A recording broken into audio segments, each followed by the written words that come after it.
پہلے دن پتلا نہیں بنایا کہ ننگا پڑا ہو. عورت کا پتلا ننگا ہو، مٹی کا ہو، پتھر کا ہو، تو اس میں کیا کشش؟ تو ان مرد کے لیے کشش کوئی نہیں، تو فرشتوں کو کیا کشش تھی؟ ہمارے چینل AGO آفیشیل کو سبسکرائب کریں اور نئی اپڈیٹس کے لیے گھنٹی کے بٹن کو ضرور دبائیں. میرے محترم بھائیوں اور بہنوں،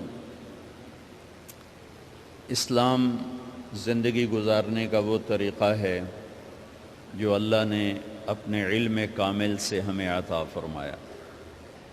بنیادی طور پر انسان کے بارے میں اللہ تعالیٰ فرماتے ہیں وَمَا أُوتِيتُم مِّنَ الْعِلْمِ إِلَّا قَلِيلًا، کہ میرے بندو تمہارے پاس علم بہت تھوڑا ہے. جو جس لائن میں جہاں پر بھی ہے تو یہ آیت اس کے اوپر آتی ہے، تھوڑا علم ہے. یقیناً تھوڑے علم کے ساتھ صحیح فیصلے نہیں کیے جا سکتے، تو اس لیے اللہ نے اپنے علم کامل سے ہمیں زندگی گزارنے کا ایک قانون دیا اور اس پر اتنا بڑا چیلنج کیا، لا ریب فیہ، الف لام میم ذالک الکتاب لا ریب فیہ. دنیا کا بڑے سے بڑا مصنف اپنی کتاب لکھتے ہوئے یہ دعویٰ نہیں کر سکتا کہ آگے جو کچھ کہا جا رہا ہے یہ شک و شبہ سے بالا تر ہے. کوئی نہیں دعویٰ کر سکتا. پوری کائنات صرف اللہ کو یہ حق حاصل ہے کہ وہ یہ کہے لا ریب فیہ، یہ شک و شبہ سے بالا تر کتاب ہے، قانون ہے. اسلام کا ایک حصہ عبادات، دوسرا حصہ معاشرت، اسلامی معاشرت. اس نے ہمارے اندر جگہ نہیں بنائی. بھائیو کچھ سیرت پڑھا کرو اللہ کے واسطے، صرف اخبار دے مگر ہی نہ لگے رہے کرو. میرے نبی کی زندگی کچھ پڑھا کرو، صحابہ کی زندگی پڑھا کرو، صحابیات کی زندگی پڑھا کرو. ابتدائی رشتہ خامد اور بیوی ہے. خامد اور بیوی یہ ابتدائی رشتہ ہے. اللہ نے آدم کو بنایا اور حوا کو ساتھ بیوی بنایا، اولاد بعد میں دی.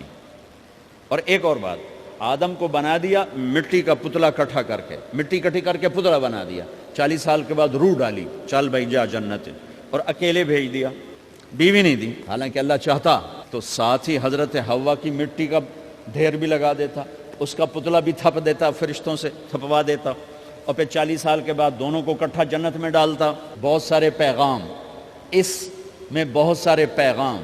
تاخیر ساتھ نہیں بنایا، دیر سے بھیجا. انتظار قدر کو بڑھانے کے لیے کہ عورت کی قدر کرنا، کمزور ذات ہے، کمزور مخلوق ہے، قدر کرنا. دوسرا، پہلے دن پتلا نہیں بنایا کہ ننگا پڑا ہو. عورت کا پتلا ننگا ہو، مٹی کا ہو، پتھر کا ہو، تو اس میں کیا کشش؟ تو ان مرد کے لیے کشش کوئی نہیں، تو فرشتوں کو کیا کشش تھی؟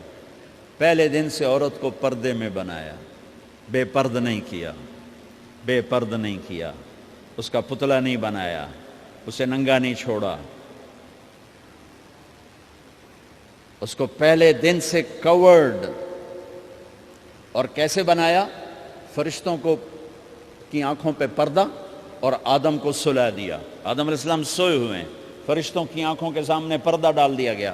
جب آدم اٹھے ہیں، اور ایک اور بات، جنت میں رہ کر بھی آدم علیہ السلام کا دل نہیں لگتا تھا، اداس اداس رہتے تھے.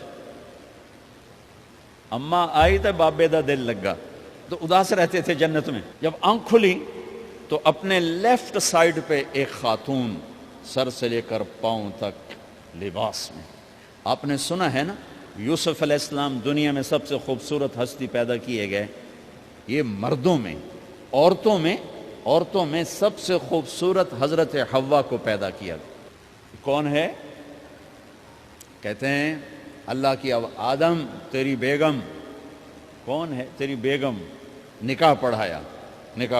پھینکا آدم مہر ادا کرو. تو انہوں نے پوچھا کیا مہر دوں؟ تو وہاں تو سونا چاندی ڈھیر لگے پڑے تھے. اللہ تعالیٰ کہتے دا من سونا چاہ کے دے دے. میرے اللہ نے کہا تیری نسل میں میرا آخری حبیب آنے والا ہے، اس پہ ایک دفعہ درود پڑھ دے، یہ مہر ہے۔ سیدھے ہاتھ میں برکت ہے، پیدا کیا الٹی طرف سے۔ الٹی طرف سے کیوں پیدا کیا ہے؟ کہ الٹی طرف دل ہے، اور دل کے نیچے جو پسلی ہے وہاں سے پیدا کیا۔ اس میں پیغام کیا دیا کہ عورت جس روپ میں ہو، پہلا روپ اس کا بیوی بنا، پھر وہ ماں بنی، پھر اس آگے بیٹی کا روپ ہے، پھر بہن کا روپ ہے، پھر خالہ ہے، پھوپھی ہے، دادی ہے، نانی ہے، ساس ہے۔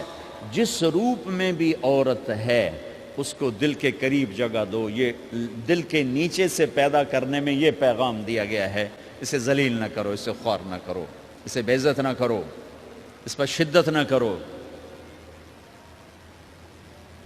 تو پہلا بنیادی رشتہ خامند اور بیوی ہے، اور آخری رشتہ بھی خامند اور بیوی ہے۔ لیکن اس وقت ہمارے معاشرے میں خامند سے زیادہ اس کے ماں باپ حق جتلاتے ہیں، خامند سے زیادہ اس کی بہنیں حق جلاتی ہیں، خامند سے زیادہ اس کے رشتہ دار حق جتلاتے ہیں، اور جھوٹی سچی شکایتیں لگا کر بیوی سے متنفر کرتے ہیں، اور کہیں بیوی کو خامند سے متنفر کرتے ہیں، آپس میں لڑائی لڑا کے پھر خوش ہوتے ہیں۔ میرے نبی سے پوچھا جائے یا رسول اللہ آپ کو سب سے زیادہ کس سے پیار ہے؟ تو آپ نے کہا عائشہ سے۔ اللہ، وہ جھینپ کے کہنے کہ نہیں، میں پوچھ رہا ہوں لوگوں میں آپ کو کس سے زیادہ پیار ہے؟ تو آپ کہتے ابو بکر سے۔ تو آپ نے پھر کہا ابوہا، مجھے عائشہ کے باپ سے زیادہ پیار ہے۔ پھر پہلے عائشہ کا، تو پھر کہتے ابو بکر۔ تو آپ نے کہا نہیں، ابوہا، مجھے عائشہ کے باپ سے سب سے زیادہ پیار ہے۔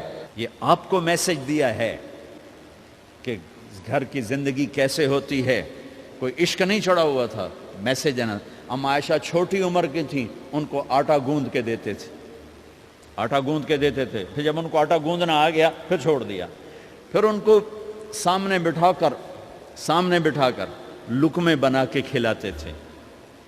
پھر ام عائشہ رضی اللہ تعالیٰ عنہ کوئی گوشت کا ٹکڑا، وہاں بڑے بڑے گوشت کے ٹکڑے پکائے جاتے تھے، تو کوئی گوشت کا ٹکڑا اٹھایا اور ایسے 2-4 جگہ سے نوچا اور پھر رکھ دیا، سارا کھایا نہیں جاتا تھا، تو اللہ کے نبی اسی کو اٹھاتے اور حضرت عائشہ کو دکھا کر جہاں سے حضرت عائشہ نے نوچا ہوتا تھا وہاں سے یوں کاٹ کے دکھاتے تھے۔ پھر حضرت عائشہ رضی اللہ تعالیٰ نے گلاس اٹھایا پانی پینے کے لیے، جہاں ہونٹ لگائے پہ گلاس رکھ دیا، بڑے بڑے گلاس ہوتے تھے، تو حضرت ہمارے نبی اٹھاتے تھے، جہاں عائشہ کے ہونٹ لگے ہوتے تھے وہاں ہونٹ لگا کے پانی پیتے تھے۔ یہ آپ کو سکھانے کے لیے ہے، اپنے گھر والوں کے ساتھ بیٹھ کے کھانا کھاتے۔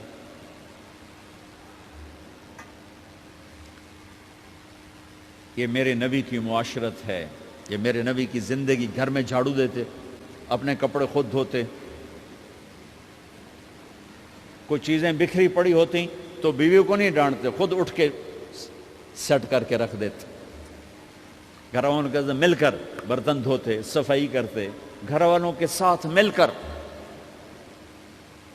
یہ میرے نبی کی ایک خوبصورت زندگی ہے۔ بھائیوں بہنوں، ہم بھلا چکے ہیں بیوی کے لیے خامند کو سب سے بڑا حقدار۔ بعض لڑکیاں ایسی نادانی کرتی ہیں کہ شادی کے بعد بھی اپنے ماں باپ کی آنکھ کو دیکھ کے چلتی ہیں۔ شادی کے بعد سب سے بڑا حق خامند کا ہے، شادی کے بعد سب سے بڑا حق خامند کا ہے۔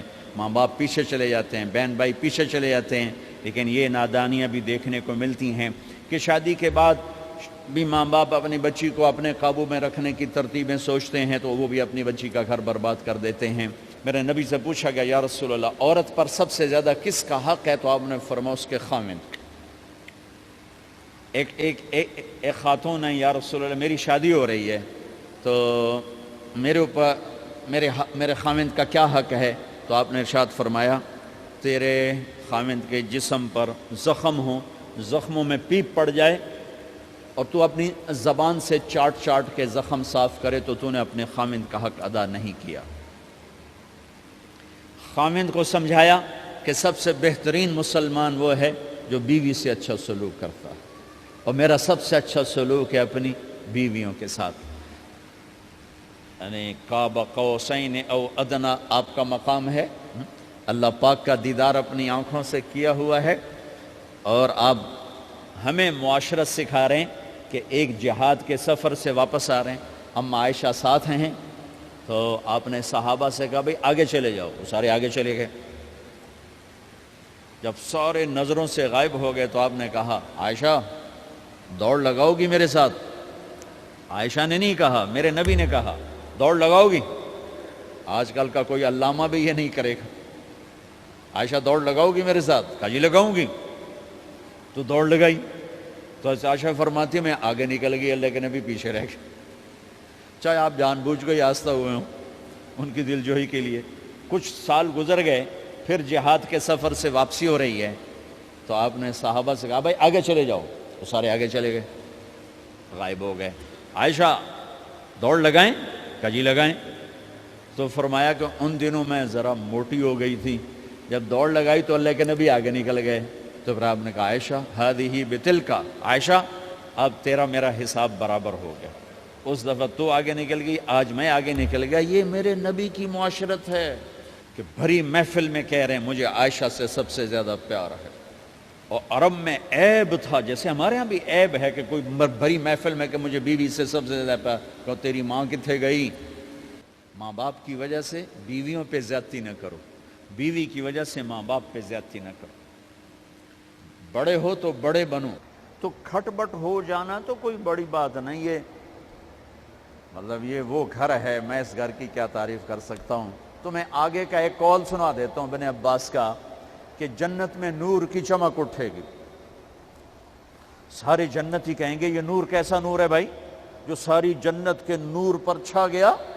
تو فرشتے بتائیں گے کہ او جنت الفردوس میں علی و فاطمہ بیٹھے ہیں، کسی بات پہ ہنسے ہیں، ان کے دانتوں سے جو نور نکلا ہے اس نے جنت کو روشن کر دیا۔ لیکن کھٹ پٹ یہاں بھی ہو گئی، ان سے بڑا گھر میرے نبی کا ہے، وہاں بھی کھٹ پٹ۔ ایک دفعہ آپ نے حضرت عائشہ سے کہا مجھے پتہ لگ جاتا جب تو مجھ پہ ناراض ہوتی ہے، مجھے پتہ چل جاتا ہے۔ انہوں نے عرض کی یا رسول اللہ آپ کو کیسے پتہ چلتا ہے؟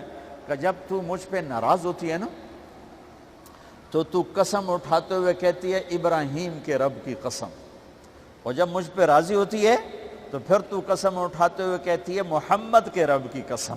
کہ ایسے مجھے پتہ چل جاتا ہے جب تو کہتے ہیں نا ابراہیم کے رب کی قسم، تو مجھے پتہ چل جاتا ہے کوئی کھٹ بٹ ہو گئی ہے۔ تو نبی کے گھر میں بھی ہو جاتی ہے، یہ مسئلہ تو ختم ہوگا۔ جنت میں ہمارے ذمہ ہے کہ ان چیزوں کو کم کریں، یہ ایک میرے نبی کی معاشرت ہے میرے بھائیوں، اسے سیکھو، اسے سمجھو، اسے پڑھو۔ تو بھائیوں میرا نبی ایک زندگی دے کر گیا ہے، یہ چونکہ شادی کا موقع ہے اس کو میں نے تفصیل سے بیان کیا ہے، اس کی تفصیل بیان ہی نہیں کی جاتی، یہ اتنی ضروری ہے جتنی نماز ضروری ہے۔ نماز تو 5 وقت پڑھیں گے، زندگی 24 گھنٹے روپ بدل رہی ہے، ہر روپ میں میرا نبی کیا چاہتا ہے اس کو سیکھو، اس کو سمجھو، کرو گے اللہ آپ کو چمکائے گا، بنائے گا۔ اپنی کمائیوں میں حلال لاؤ، حرام سے بچو۔ جج بھی بیٹھے ہیں، وکیل بھی بیٹھے ہیں، کسی ظالم کے وکیل نہ بنو۔ وَلَا تَقُلْ لِلْخَائِنِينَ خَصِيمًا۔ آپ کو ایک آیت میں جوڈیشری، جج، مقننہ اور وکلاء کا پیغام اللہ کا سنا دیتا ہوں۔ اِنَّا أَنزَلْنَا إِلَيْكَ الْكِتَابَ بِالْحَقِّ لِتَحْكُمَ بَيْنَ النَّاسِ بِمَا أَرَاكَ اللَّهُ وَلَا تَقُلْ لِلْخَائِنِينَ خَصِيمًا۔ مقننہ، قانون ساز۔ تو اِنَّا أَنزَلْنَا إِلَيْكَ الْكِتَابَ بِالْحَقِّ، قانون بنانے کا حق اللہ کو ہے، اللہ کے قانون کو اپناؤ۔ آگے جج حضرات، فَحْكُمْ لِتَحْكُمَ بَيْنَ النَّاسِ بِالْحَقِّ، ججوں کو حکم ہے کہ حق فیصلے کرنا، بک نہ جانا، دب نہ جانا، حق کے فیصلے کرنا۔ تیسرا وکلاء کو وَلَا تَقُلْ لِلْخَائِنِينَ خَصِيمًا، ظالم بددیانت کی وکالت کے لیے کھڑے نہ ہو جانا ورنہ مارے جاؤ گے، مارے جاؤ گے۔ وَلَا تَقُلْ لِلْخَائِنِينَ خَصِيمًا، ان کے لیے دلائل قائم نہ کرنا ورنہ ہلاک و برباد ہو جاؤ گے۔ تو بھائیو یہ نکاح کو ذرا میں نے تفصیل سے بیان کی ہے کہ یہ زندگی ہے جس کو سیکھنا ہے۔ حلال کماؤ، بچوں کو حلال دو، بیوی کو حلال دو۔ اللہ کی قسم حرام سے کبھی بہار نہیں آتی اور حلال پہ کبھی خزاں نہیں۔ حلال کھانا، حلال کھلانا تو تم شاد و آباد رہو گے۔ اللہ میں عمل کی توفیق بخشے۔